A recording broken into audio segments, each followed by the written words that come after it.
Hello again. I haven't got used to just speaking into a camera like this yet. I see lots of people on YouTube making a very good job of it, but I'll just do what I do, okay? And if I look over there, it's because I've made a few scribbles about what I want to say, and yeah, because I just lose my thread so easily.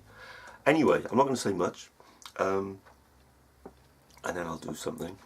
There's been a bit of a hiatus in doing the videos because, well, I had a bit of a cold, but anyway, I had achy joints with that, and yeah, my fingers were getting a bit achy as well, so I thought it would be best to give it a miss for a little while, and then that just went away, so that was fine. And then there was a family thing, you know, and then the days have just evaporated. But I have done a bit of practice and I have made a bit of progress, just nothing like as much as I would have hoped for. Anyway, what I thought I would do today is based on the comments and questions of Rob Lawrence, and thanks for that, Rob, that was good to see you on there. Rob was, I was in school with Rob, and a friend showed him the videos, and so we got back in touch a bit through that. That's great. So I thought I'd demonstrate a couple of things, and yeah, that's basically it. Oh, and also try the what Rob suggested about doing the over the shoulder camera angle. I'll see if I can do that in this room. It's a bit tricky because this is a sloping ceiling here that I'm sort of under, but I can move around a bit and we'll see how that goes. So what I'll do something that might seem a bit simplistic to start with, but it's actually more useful. I think it's got more potential than you would think at first, which is playing with two fingers, one on each hand. So you'll see how that works to play lines. Actually, that's something that I can do a little bit better than the other things you've seen in the videos, because I tend to you know, lose focus a bit when I'm practicing, and when I start fiddling I often just use a couple of fingers and mess around. So really I've done quite a lot of practice at that. See, look, I just noticed I'm doing another thing, which is looking at my picture, which is there, instead of looking at the camera, which is there. So if you see me looking there instead of looking there, that's why, because I'm just not used to this. So, oh, and the other thing to bear in mind is that there might be, you know, you can see that I've got a long way to go with this, and there might be things that I think are a very good idea now, which in the future I think are actually bad habits. On the other hand, there are some things that really do seem to work very well, and I tell you what, I'll just now start, okay?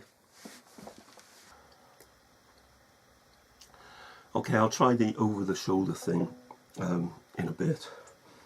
But firstly, playing with two fingers. So the basic technique is you just tap. If you can tap on a, I should have been ready for this, hang on.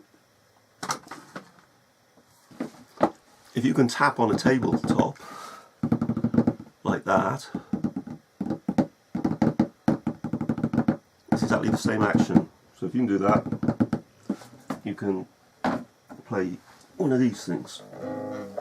Of course you have to tap in the right place, but then that's, you know, not a big deal really. So you have to lift your finger. So playing with, one thing about playing with two fingers like this is they don't really have to move very far. So if you alternate between two fingers, what a major scale.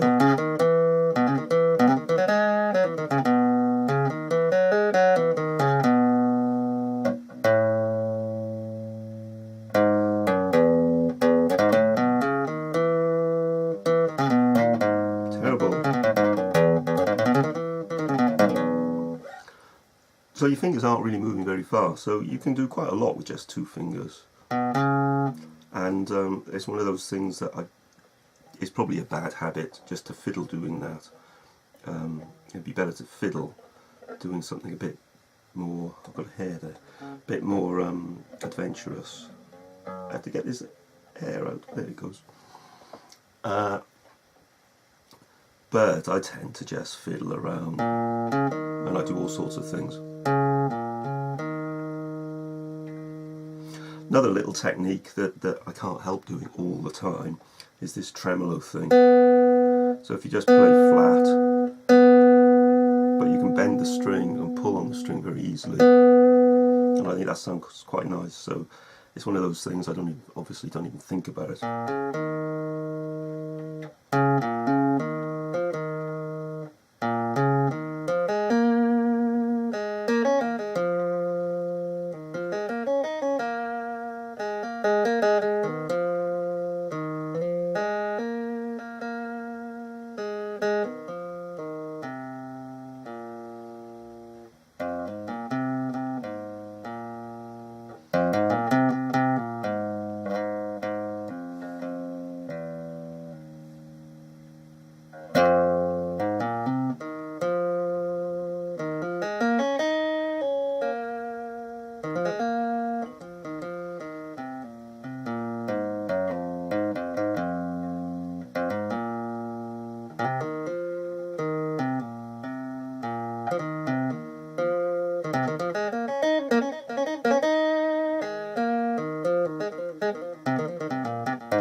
Okay, so that's just fiddling around, and I do much too much of that.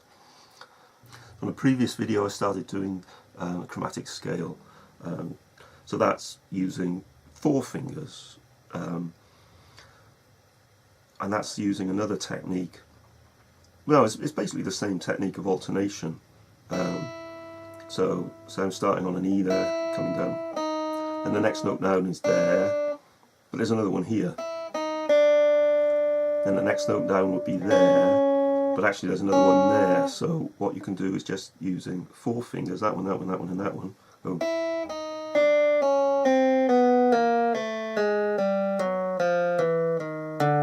There's hardly any movement there. Whoops, can't talk at the same time.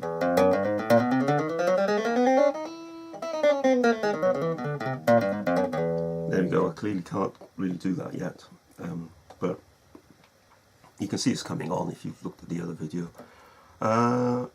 Anything else? Rob asked about me using my thumbs, and then he saw that I was on another thing. But I did this little tune, which I can't really play it particularly, but it was meant to demonstrate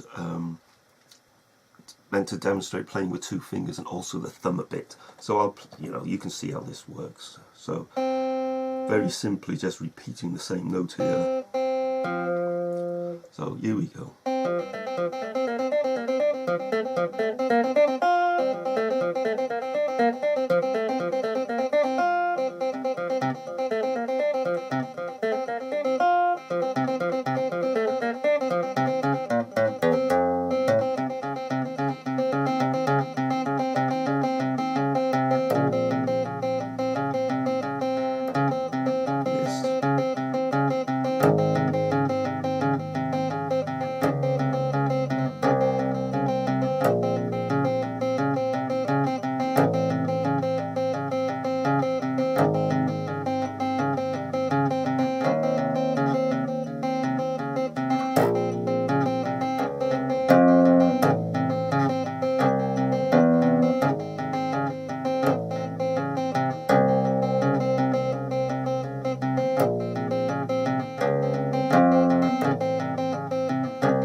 Wait for it. Okay, so that went a bit wrong, but never mind. I'm not going to do it again because, yeah, it's just to demonstrate the potentiality there. If, I've got a long way to go, obviously, but I'm going somewhere. Another thing Rob mentioned was about chords might sound. You could do some interesting, possibly quite nice sounding chords, and you can. So let's take a major seventh. Let's do, what shall we do? D, C. Let's do it here. So a D major seventh. I'll make it major ninth, just to add a little bit of extra colour. So that would be what root, third, fifth, the major seventh, the root again, and the ninth is up there. So on the left hand, you can forget about the fifth, really, you don't need to play that. It doesn't really define the chord very much. The third, wouldn't want it there, we can put it up an octave to there. 1, 3, 5, 7 is there. And where's my ninth? What am I doing? 1.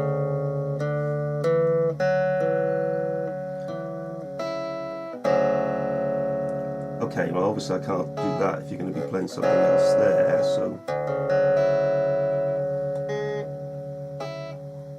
there's one there. That's a bit awkward.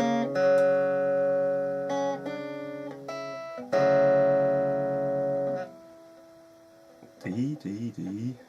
Have I got this right?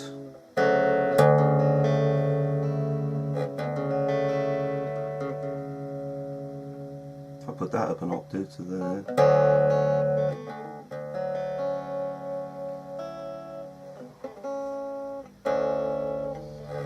Well, you don't need to play all the notes anyway, and especially if you're doing something with the other hand.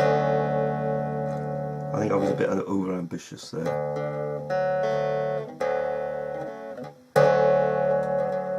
Okay. But you can play some nice chords. D, well if I'm playing the C there, I ought to go up to E. Minor 7 flat 9. Minor 7 flat 5 would be there. The flat 5 is, well the 3 is there, so I could go over there, an octave higher. The flat 5 is there. That's the 5th. Flat is 5th. Put that an octave higher. And the other thing that defines the chord is really the 7th. That's the octave from the root, so the 7th is there, so that's a very easy playing all the notes there. You could put that up an octave higher.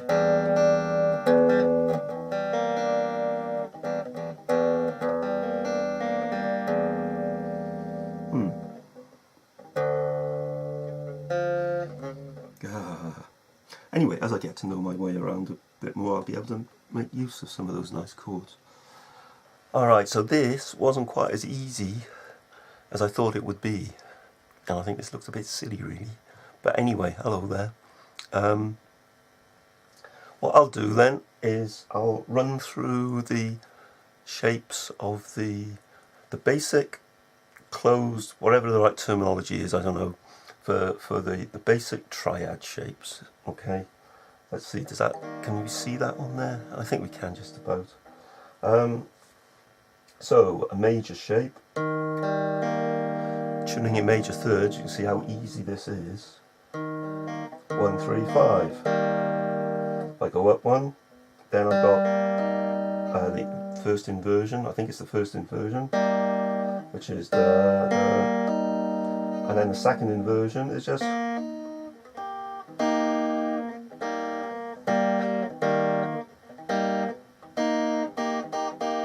So all the major inversions, those basic ones, are very straightforward. Minor,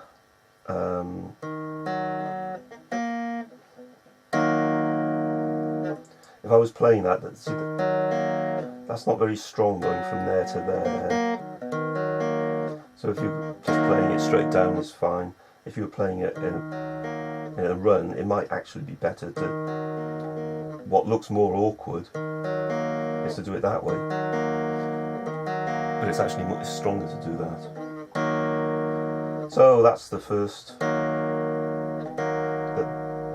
root 3, 5, and then, so that's easy, easy, easy. So they're all very easy and very natural. So what comes next? Diminished.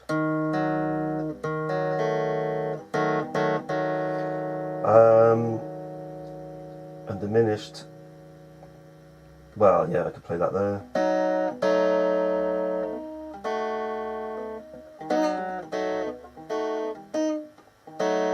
I can practice that. So that's pretty easy, and the other one is the augmented. Augmented is because we're tuned in major thirds, it's just 3 across like that. And wherever you go, that's one big augmented chord, the whole thing across there. What else can we say? I think that'll do. Okay, I'll leave it there.